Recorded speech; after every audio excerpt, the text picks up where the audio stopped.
Brasil. Então, a anistia ampla, geral e irrestrita é a única maneira de nós conseguirmos pacificar o Brasil, virar essa página. Eu estou me adiantando para dizer que ou estamos todos juntos, ou é cada um por si. E é justamente o cada um por si que os nossos inimigos desejam. Porque divididos nós somos mais fracos.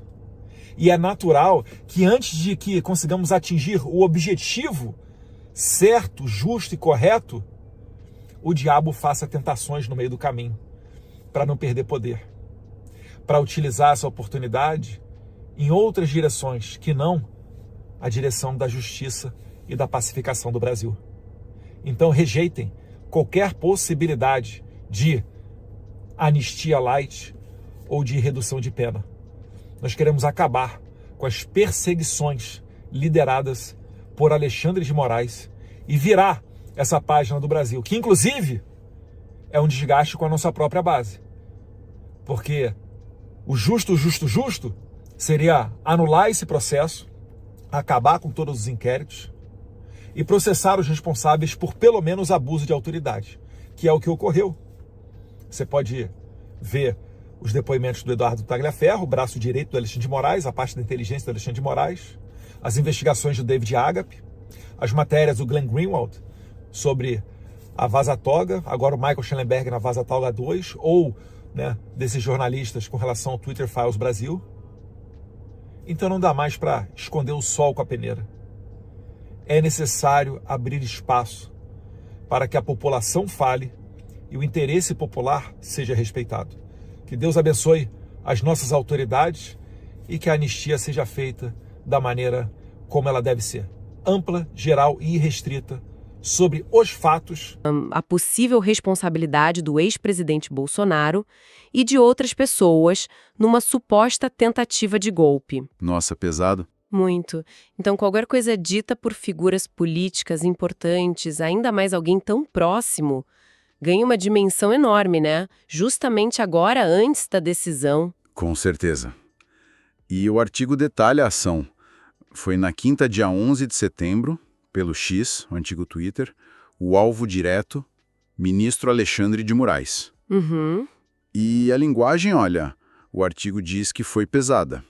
Cita termos como psicopata Nossa. e criminoso vestido de toga. São palavras muito fortes, né? Fortíssimas. Isso foge totalmente, né?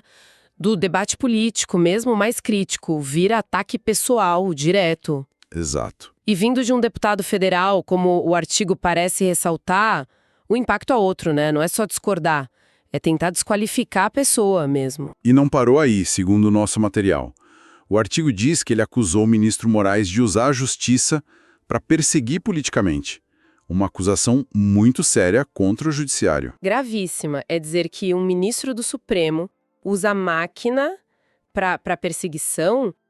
Isso ataca a base da função do juiz, né? O artigo coloca isso dentro de uma narrativa maior de questionar a legitimidade do tribunal. Uhum. E teve mais. Ele citou outro ministro, o Luiz Fux. Disse que o Fux teria exposto o Moraes. Só que, e isso é importante, o próprio artigo que a gente está vendo diz que essa alegação sobre o Fux não tem fundamento. Ah, interessante esse ponto.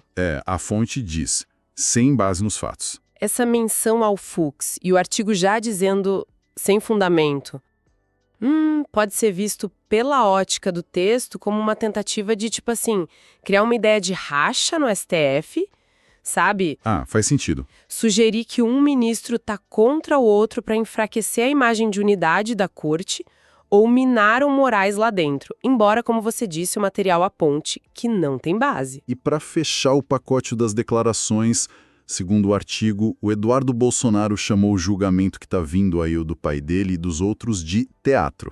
Teatro? Nossa. Pois é, desqualificando o processo judicial inteiro. Olha, chamar um julgamento do STF de teatro é negar de cara a validade daquilo, né? É uma retórica que, pelo que o artigo sugere, quer deslegitimar tudo. A decisão futura, o processo, as provas, os ministros. Como se fosse tudo uma farsa combinada. Exato, um ataque direto à credibilidade da justiça. Então, o resumo da ópera que o artigo pinta é esse: ofensas pessoais, acusação de uso político da justiça, alegação sem base sobre outro ministro e chamar a julgamento de farsa. E o artigo bate numa tecla. Isso não seria algo isolado. Esse é um ponto importante que o artigo traz. Ele contextualiza isso dentro de um padrão. Esse tom agressivo, desrespeitoso, não seria novo. Ecoa, segundo o texto, posturas de setores que o artigo chama de mais radicais do bolsonarismo. E o alvo frequente seria o ministro Moraes. Entendi. Ou seja, não seria só uma reação do momento, mas algo recorrente, uma linha de ataque conhecida. E por que o ministro Moraes seria esse alvo? Como o artigo explica o papel dele? O material que a gente tem descreve o Moraes como uma figura-chave nos últimos anos, né? Atuando, nessa visão do texto, na defesa da democracia e freando o que o artigo chama de ataques às instituições. Ah, sim. Ele é apresentado como um anteparo a essas investidas. E isso explicaria, segundo o artigo, por que ele virou esse alvo preferencial. A atuação dele em inquéritos delicados, como de atos antidemocráticos, fake news, isso o colocou em evidência e, claro, na mira. Entendi. Então a fonte o vê como alguém que assumiu um papel ativo na resposta das instituições? E diante desses ataques agora de Eduardo Bolsonaro, como o artigo descreve a reação do Moraes? Ele respondeu? Mudou algo?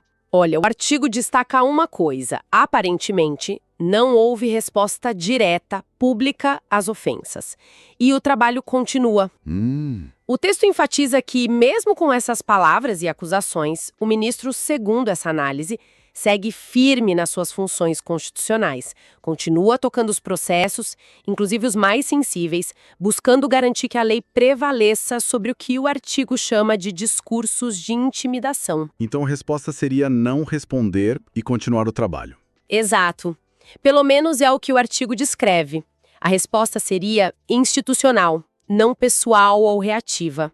Manter a rotina, as responsabilidades. Isso deixa bem claro o conflito que o artigo expõe, né? De um lado, um político influente, filho do ex-presidente que vai ser julgado, partindo para cima com ataques diretos. Do outro, um ministro-chave do judiciário, relator de casos importantes, incluindo esse, que, segundo o material, reage mantendo o foco no trabalho. E sempre lembrando, o artigo classifica as acusações do deputado como graves e sem fundamento. E se a gente conecta isso com o cenário maior que o próprio artigo desenha, essas falas do Eduardo Bolsonaro não dá para ver fora do contexto do julgamento, né?